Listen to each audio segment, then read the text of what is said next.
सभी हिंदुस्तानियों को सत्य प्रेम करुणा सेवा संस्थान जोधपुर से हुक्माराम भाटी का प्यार भरा नमस्कार।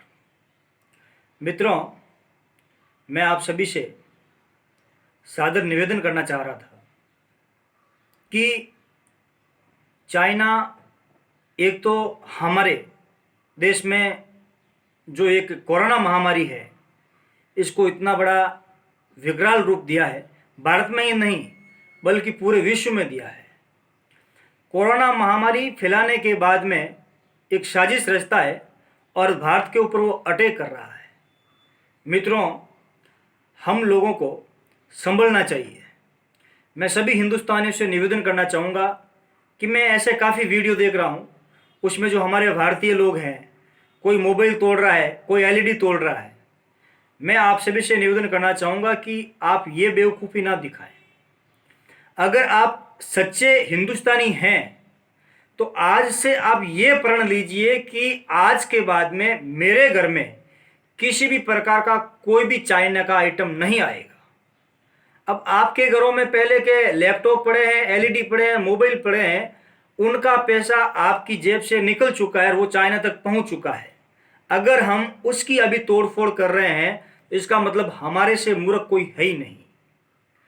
अगर आप वास्तविकता में इस हिंदुस्तान के सच्चे सेवक हैं, आप सच्चे राष्ट्र भगत हैं, तो मैं आपसे निवेदन करना चाहूँगा कि आप आज से ये प्रण ले लीजिए, एक शपथ लीजिए कि भविष्य में चाइना का किसी भी प्रकार का जो आइटम है, चाइना से निर्मित किसी भी प्रकार की कोई भी वस्तु है जो हमारे देश में नहीं आएगी, मेरे परिवार में नहीं आएगी। तो साथियों, इस संदेश को आप ज़्यादा से ज़्यादा फॉरवर्ड करें, सभी लोगों को बताएं कि वास्तविकता में वर्तमान में चीन हमारा बहुत ही बड़ा दुश्मन है। उसने श्रीलंका को अपने वश में कर लिया है, नेपाल को अपने वश में कर लिया है, पाकिस्तान को अपने वश में कर लिया है। आखिर वो क्या साबित करना चाहता है?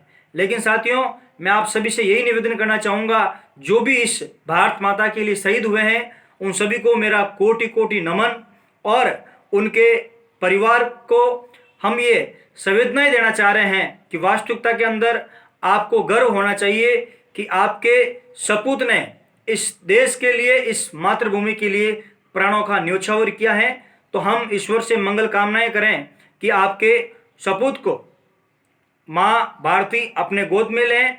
और सभी हिंदुस्तानियों को मैं एक बार पुनः जोधपुर से सत्य प्रेम करुणा संस्थान से आग्रह करना चाहूँगा कि मित्रों, ज़्यादा से ज़्यादा आप हिंदुस्तान से निर्मित वस्तुओं का ही उपयोग करें और एक बार पुनः भारत देश को सोने की चिड़िया बनाने में मदद करें। धन्यवाद। जय जवान, जय किसान।